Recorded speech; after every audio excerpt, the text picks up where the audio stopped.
ಪ್ರಿಯರೇ, ದೇವರು ಒಳ್ಳೆಯವರು, ಒಳ್ಳೆಯದನ್ನೇ ಮಾಡುವವರಾಗಿದ್ದಾರೆ. ಯಾಕೋಬ ಒಂದು ಏಣಿ ಭೂಮಿಯಿಂದ ಸ್ವರ್ಗದವರೆಗೆ ಚಾಚಿಕೊಂಡಿರುವುದನ್ನು ಕನಸಿನಲ್ಲಿ ಕಾಣ್ತಾನೆ. ಆದರೆ ಅವನು ಪ್ರಾಪಂಚಿಕವಾಗಿ ಭದ್ರತೆಯನ್ನು, ಶಾರೀರಿಕ ಆರೋಗ್ಯವನ್ನು, ಆರ್ಥಿಕ ಅಭಿವೃದ್ಧಿಯ ಬಗ್ಗೆ ಆಲೋಚಿಸ್ತಾನೆ. ದೇವರಿಗೆ, ಕರ್ತನೇ, ಈ ಪ್ರಯಾಣದಲ್ಲಿ ನನ್ನ ಆಹಾರ, ಬಟ್ಟೆಯ ಸೌಲಭ್ಯವನ್ನು ನೋಡಿಕೊಂಡು ಕ್ಷೇಮವಾಗಿ ಮನೆಗೆ ಹಿಂದಿರುಗಿಸಿದರೆ ನನ್ನ ಆದಾಯದಲ್ಲಿ 10% ನಿನಗೆ ಕೊಡುವೆನು ಎಂಬುದಾಗಿ ಹೇಳುತ್ತಾನೆ. ಯಾಕೋಬ ದೇವರನ್ನು ತನ್ನನ್ನು ನೋಡಿಕೊಳ್ಳುವ ಕಾವಲುಗಾರನಂತೆ ನೋಡ್ತಾನೆ. ಇದು ಗಮನಿಸಬೇಕು ನೀವು. ತನ್ನನ್ನು ನೋಡುವ ಕಾವಲುಗಾರನನ್ನಾಗಿ ನೋಡಿದ ಅನ್ನುವ ಕಾರಣಕ್ಕೋಸ್ಕರ ಕರ್ತನಲ್ಲಿ ಹೇಳ್ತಾನೆ, ದೇವರೇ, ನನ್ನ ಆಹಾರ, ಬಟ್ಟೆಯ ಸೌಲಭ್ಯವನ್ನು ನೋಡಿಕೊಂಡು ನನ್ನನ್ನು ಕ್ಷೇಮವಾಗಿ ಮನೆಗೆ ಹಿಂದಿರುಗಿಸಿದರೆ ನನ್ನ ಆದಾಯದಲ್ಲಿ 10% ಕೊಡುತ್ತಾನೆ. ಆದರೆ ತಾನು ಹೇಳಿದಂತೆ ಮಾಡಿದರೆ ತನ್ನ ಆದಾಯದಲ್ಲಿ 10% ಸಂಬಳ ಕೊಡುವುದಾಗಿ ತಿಳಿಸ್ತಾನೆ. ಇದು ಬಹಳಷ್ಟು ವಿಶ್ವಾಸಿಗಳು ಕೂಡ ದೇವರನ್ನು ಹೀಗೆ ಉಪಚರಿಸ್ತವೆ.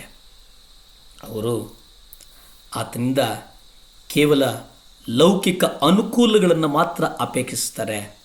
ಹಾಗೆ ದೇವರು ಅವರ ಬೇಡಿಕೆಗಳನ್ನು ಪೂರೈಸಿದರೆ ತಪ್ಪದೆ ಸಭಾಕೋಟಗಳಿಗೆ ಹಾಜರಾಗ್ತಾರೆ. ಕರ್ತನ ಕೆಲಸಕ್ಕೆ ಅವರ ಆದಾಯದ ಸ್ವಲ್ಪ ಹಣವನ್ನು ಕೊಡ್ತಾರೆ. ಇಂಥವರು ದೇವರೊಂದಿಗೆ ವ್ಯಾಪಾರ ಮಾಡ್ತಿರ್ತಾರೆ.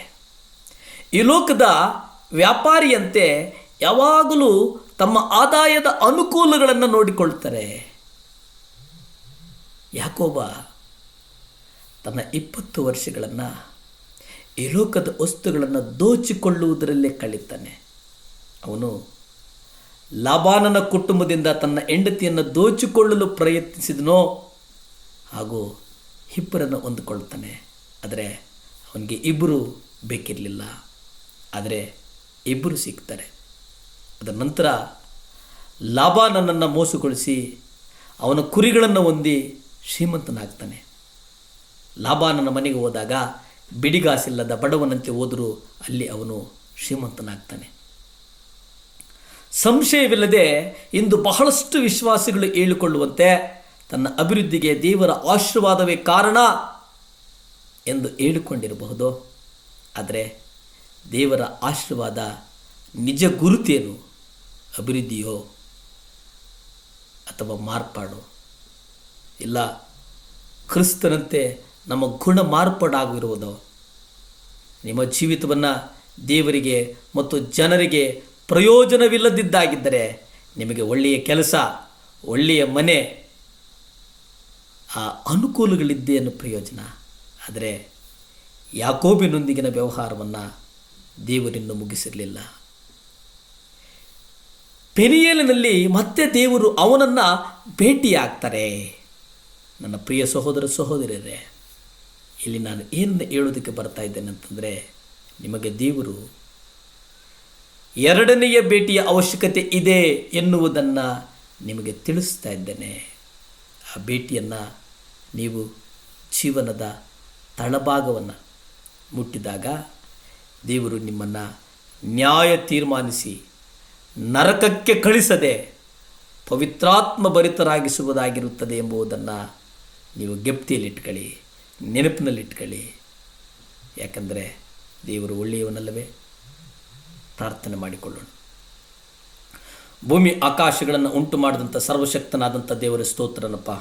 ಮುಂಜಾನೆ ಸಮಯದಲ್ಲಿ ಪ್ರಾರ್ಥಿಸ್ತೇನೆ ದೇವರೇ, ಯಾರ್ಯಾರಿಗೆ ಉದ್ಯೋಗ ಇಲ್ಲವೋ ಯೇಸುವಿನ ನಾಮದಲ್ಲಿ ಉದ್ಯೋಗಗಳು ಹುಡುಕಿಕೊಂಡು ಬರಲಿ ಸ್ವಾಮಿ. ಯಾರ್ಯಾರು ವಿದೇಶ ಪ್ರವಾಸ ಮಾಡ್ತಾ ಇದ್ದಾರೋ ಉದ್ಯೋಗಗಳಿಗಾಗಿ ಏಸಪ್ಪ ಸಹಾಯ ಮಾಡಪ್ಪ. ವೀಸಾಗಳು ಬರಲಿ ಸ್ವಾಮಿ. ಅವರೆಲ್ಲ ಹಣಕಾಸಿನ ಅಗತ್ಯಗಳನ್ನು ಸಂಧಿಸು. ಯೇಸುವಿನ ನಾಮದಲ್ಲಿ ಬೇಡ್ತಾ ಇದ್ದೇನೆ ಪರಮ ತಂದೆಯೇ. Amen, amen, hallelujah. ದೇವರು ಒಳ್ಳೆಯವರು, ಒಳ್ಳೆಯದನ್ನೇ ಮಾಡುವವರಾಗಿದ್ದಾರೆ. ದೇವರು ನಿಮ್ಮನ್ನು ಆಶೀರ್ವದಿಸ್ತಾನೆ. ಒಳ್ಳೆಯದಾಗಲಿ. ನಮಸ್ಕಾರ.